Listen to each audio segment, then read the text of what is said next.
Bagaimana anak nakal itu menyebabkan kecelakaan mobil. Bus sekolah itu dari awal baik-baik saja di sepanjang perjalanan. Seorang anak laki-laki tali sepatunya lepas. Temannya berlari menggodanya. Anak itu sudah terbiasa dibuli di kelas. Di dalam keributan dan suara tawa teman-teman kelasnya, supir itu memarahi.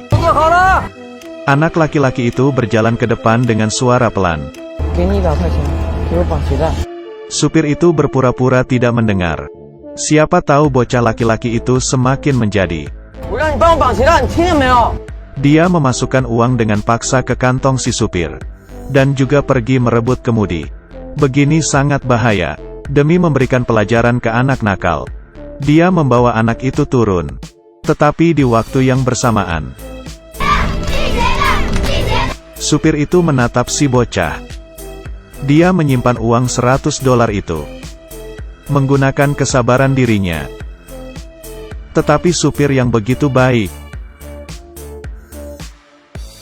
Murid-murid di dalam bus semuanya bertepuk tangan. Bocah itu pun kembali. Sang supir ingin merokok dulu sebelum pergi. Tetapi di saat itu, kejadian yang menyedihkan terjadi. Sebuah truk kehilangan kendali datang menerjang. Dan menabrak bus sekolah yang berhenti di sebelah tebing. Bagian belakang bus merusak pagar. Supir itu berteriak cemas dari samping bus. Tetapi murid-murid di dalam bus semuanya sudah takut dan panik. Pagar pelindung sudah tidak kuat untuk menahan.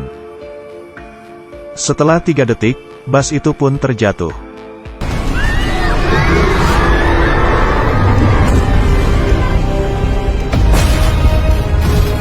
Bus sekolah itu pun terjatuh ke tebing. Supir itu kaget hingga bingung. Dan dia akhirnya berlari ke bawah gunung. Dan supir itu menolong sebisanya dalam waktu yang bahaya. Di sidang pengadilan, seorang yang tua menanyai perempuan di dalam kelas. Perempuan itu mengatakan dengan berani.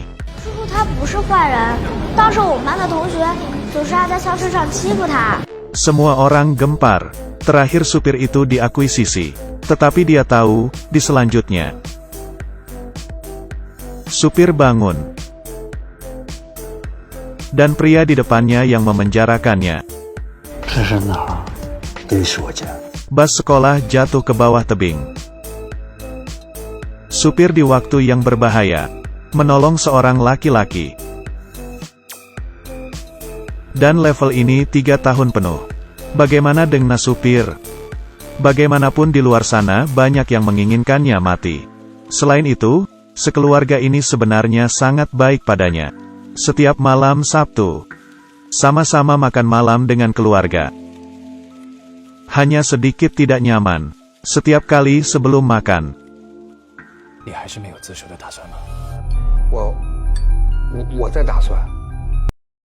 Dia sudah terbiasa, selama 3 tahun. Tahanan ini sudah menjadi bagian dari keluarga ini. Sangat jelas bahwa dia hamil. Tetapi muka sang Sami sama sekali tidak ada rasa kaget.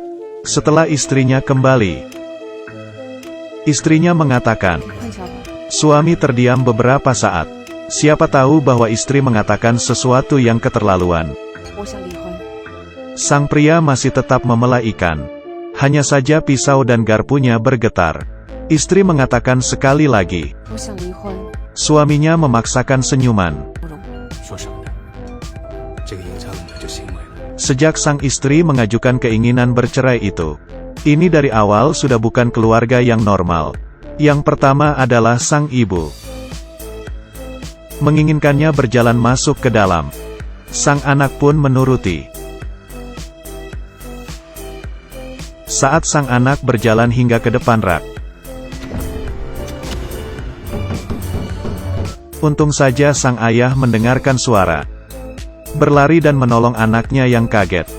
Dia kelihatan anak yang manis dan taat. Di depan ayahnya melaporkan. Mengancam kakaknya secara diam-diam.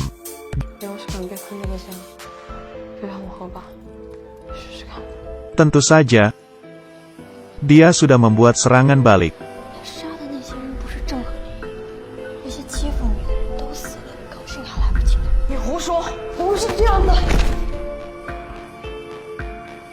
Sang adik mengatakan supir adalah pembunuh. Serangan balik sang kakak. 他杀的那些人不是正和利益吗？那些欺负你的人都死了，你高兴还来不及呢。你胡说！ Sang adik pun tergelincir ke lantai. Kakak tidak berniat sama sekali untuk menolongnya. Suasana ini, mereka sebenarnya saudara kandung apa bukan? Mau bilang dari sekeluarga ini yang paling tidak normal. Ayah mengatakan di ruang bawah tanah mengurung seorang pembunuh. Sang kakak tidak takut. Sebaliknya, jiwa memberontaknya terbangkit. Sepanjang hari diam-diam pergi melihatnya. Dia memiliki hobi menggambar, menyembunyikannya dari keluarga. Di saat supir melihat gambar laki-laki aneh yang di depannya ini, dia melihat pikiran sang kakak. Untuk menarik perhatian sang supir, ada suatu hari, tiba-tiba mendengar suara minta tolong sang kakak dari lantai atas. Dia mengira akan ada keluarga yang pergi menolongnya. Tetapi suara minta tolong sang kakak semakin besar. Sang supir pun panik. Dia mengetur pintu bawah tanah, tetapi tidak ada respon. Dia ingin membuka jendela keluar, juga tidak bisa dibuka. Di saat dia ingin menobrak pintu, pintu tiba-tiba terbuka. Sekeluarga menatapnya. Sang supir tidak tahu, sang kakak tadi berpura-pura kalau dirinya terkena luka bakar. Dan di malam hari, sang kakak datang ke ruang bawah tanah lagi. Semalam ini ada urusan apa lagi? Tetapi kali ini, aura sang kakak sangat aneh. Tali sepatunya terlepas. Pelan-pelan menghampirinya, mengulurkan tangan ke supir. Ekspresi lamban, seperti ingin memberikannya sesuatu. Setelah supir lihat, itu adalah uang $100. Di waktu yang bersamaan, sang kakak mengatakan kalimat yang familiar. Kalimat ini adalah di 3 tahun yang lalu, penyebab kecelakaan. Supir itu tiba-tiba merasa ketakutan.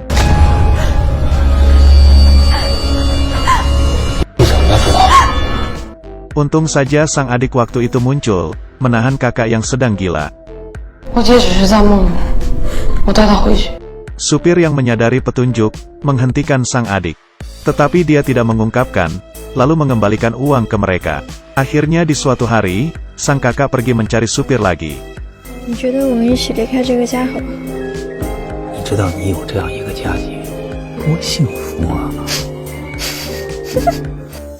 Potongan film ini berasal dari film yang akan ditayang. Pengunjung misterius. Kecelakaan di 3 tahun yang lalu itu sebenarnya apa yang terjadi? Hanya melihat keluarga berempat yang bahagia, masih ada rahasia apa? Menggunakan pembicaraan dari sang kakak.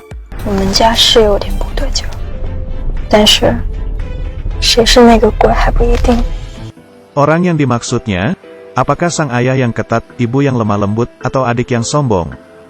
Dan supir yang dikurung adalah bos besar di balik layar atau puppet yang digerakkan orang lain. Aku sudah melihat abis novel aslinya. Pada dasarnya ini adalah yang meraih ketegangan terbaik tahun ini. Di sini bisa memberikan semuanya 2 tips. Selain dari keluarga yang aneh, masih ada 2 orang penting. Yang pertama anak kecil yang bernama Lulu. Satunya lagi, yaitu bocah yang dibully ini. Perhatikan baik-baik warna matanya abu-abu. Ini adalah film yang penuh detail. Kejutan di akhir, di luar imajinasi Anda. Tanggal 1 Mei kita ketemu di bioskop.